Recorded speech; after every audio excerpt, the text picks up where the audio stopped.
کہ نگاہ کا غلط استعمال جو ہے وہ نور ایمان کو سلب کر لیتا ہے.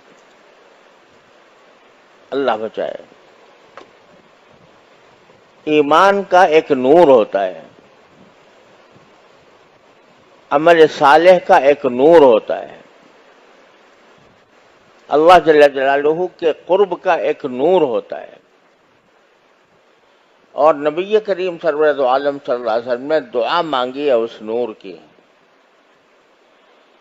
صبح کو فجر کی نماز کو جاتے ہوئے جو آپ دعا فرماتے تھے وہ اللہم اجعل فی قلبی نورا وفی بصری نورا وفی سمعی نورا وفی لسانی نورا وعن یمینی نورا وعن شمالی نورا ومن فوقی نورا ومن تحتی نورا. کوئی چیز چھوڑی نہیں جس میں نور نہ مانگا ہو. یا اللہ مجھے میرے دل میں نور دے دے، میرے آنکھوں میں نور دے دے، مجھے میرے کانوں میں نور دے دے، میرے بصر میں نور دے دے، میرے دائیں نور دے دے، میرے بائیں نور دے دے، میرے آگے نور دے دے، میرے پیچھے نور دے دے، میرے اوپر نور دے دے، میرے نیچے نور دے دے، میری زبان میں نور دے دے. اور نور میرا بڑھاتے ہی چلے جائیے. وَعَظِمْ لِي نُورًا. اور یہاں تک کہ یہ کہہ دیا وَاجْعَلْنِي نُورًا، مجھے ہی نور بنا دیجیے.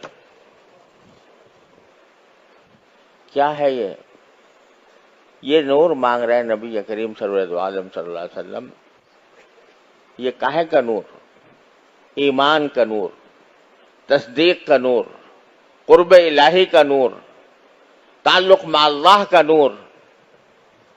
یہ نور ایمان کے اندر، ہر صاحب ایمان کے اندر ہونا چاہیے. اس لیے صبح صبح رسول کریم صلی اللہ علیہ وسلم یہ دعا مانگتے ہیں کہ مجھے دے دیجیے. اب یہ نور جو ہے نا، یہ تو گناہ کے ساتھ جمع نہیں ہوتا. گناہ بھی کرتا رہے آدمی اور نور بھی ملتا رہے ایمان کا، یہ مشکل ہے.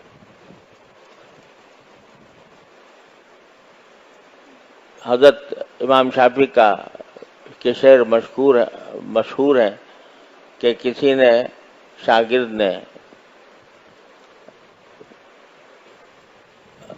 کسی استاد سے کہا، خود امام شافعی نے اپنے استاد بکی ابن جراح رحمۃ اللہ علیہ سے، امام شافعی کے استاد ہیں بکی ابن جراح،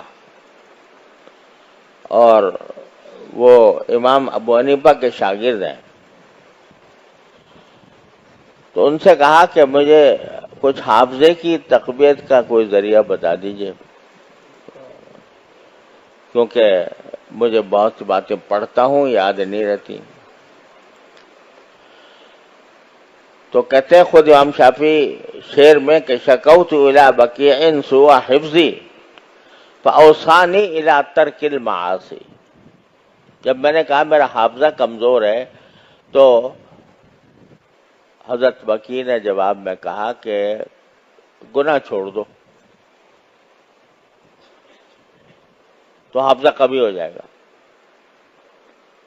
کیوں؟ فإن العلم نور من الہ ونور اللہ لا یعطی لعاصی. کیونکہ علم جو ہے یہ اللہ کی طرف سے ایک نور ہے، اور یہ اللہ کا نور کسی نافرمان کو نہیں دیا جاتا.